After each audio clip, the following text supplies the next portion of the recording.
اگر اللہ نے تمہارے دل میں کسی چیز کی چاہت کا بیج بویا ہے تو اس چاہت کو تم تک پہنچانے کے راستے بھی بنائے ہوئے ہیں۔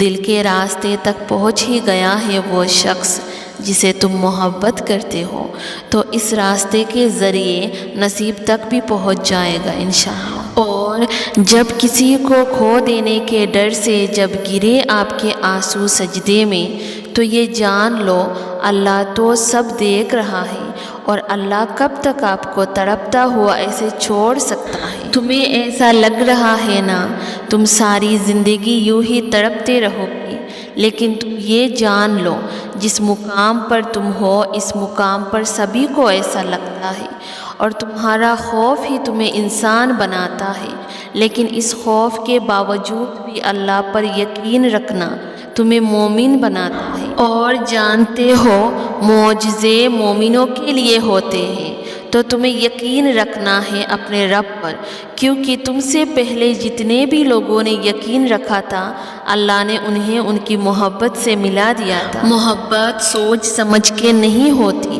محبت تو بس ہو جاتی ہے۔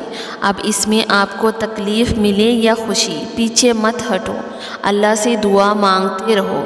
اللہ سنتا ہے تمہاری ساری عرضیاں، اور وہ یہ بھی بہتر جانتا ہے کہ تمہیں کب، کہاں اور کیسے نوازنا ہے۔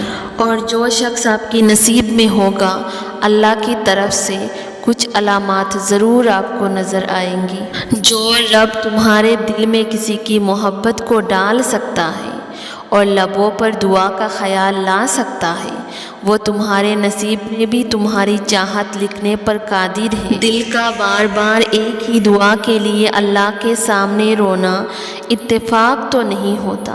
اگر اسے تمہاری چاہت نہ دینی ہوتی تو وہ اب تک تمہیں اس راستے سے ہٹا چکا ہوتا۔ اور سب سے بڑی علامت تو یہ ہے کہ تمہیں تمہاری محبت سے ملنے کی کوئی صورت نہیں، پھر بھی یہ لگ رہا ہے کہ اللہ کوئی معجزہ کرے گا۔ اور جانتے ہو اگر کوئی شخص ہمارے نصیب میں نہ ہوتا تو اللہ یوں بار بار اس کو دعاؤں میں مانگنے کی توفیق ہمیں نہیں دیتا۔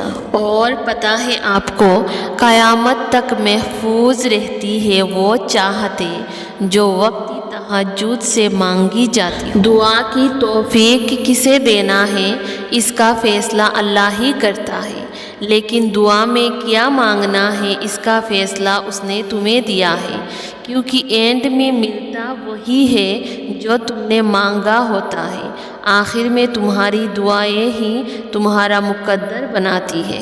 جو ذات رات کو درختوں پر بیٹھے پرندے کو گرنے نہیں دیتی، وہ ذات بھلا تمہیں کیسے بے یار و مددگار تڑپتا ہوا چھوڑ سکتا ہے؟ آج تم تڑپ رہے ہو تو یقین مانو اللہ ہی ہے جو تمہارے دل کی بے سکونی کو سکون میں بدل سکتا ہے۔ ایک دعا سے آزمائشیں معجزوں میں بدل جاتی ہے، تو پھر تم مانگنا چھوڑ نہ دینا، کسی کو بھی تمہیں برے وسوسوں میں الجھانے نہ دینا۔ تم یہ سوچ رہے ہو کہ وہ شخص تمہارے نصیب میں ہے یا نہیں، لیکن تم یقین رکھنا، مانگتے رہنا، تم اپنی دعاؤں کو بے اثر نہ ہونے دینا، پھر دیکھنا اللہ کیسے کیسے معجزہ کرے گا۔ اللہ نے تمہارے دل میں کسی کی محبت ڈالی ہے اور اس محبت کو پانے کے لیے دعا مانگنے کی توفیق دی ہے، تو سنو اللہ تمہیں تمہاری محبت سے ضرور نوازے گا۔ کیا تم نے نہیں سنا وہ الودود ہے، تمہارے دل کی طلب وہ رب بہت اچھے سے جانتا ہے۔ جب تم تنہا ہوتے ہو تو صرف اللہ ہی کی محبت تمہارے دل کا سہارا ہوتا ہے، اور وہی محبت تمہاری امید ہوتی ہے۔ سچی محبت بھی اللہ کا ایک خوبصورت تحفہ ہے، یہ ہر کسی کو نصیب نہیں ہوتا۔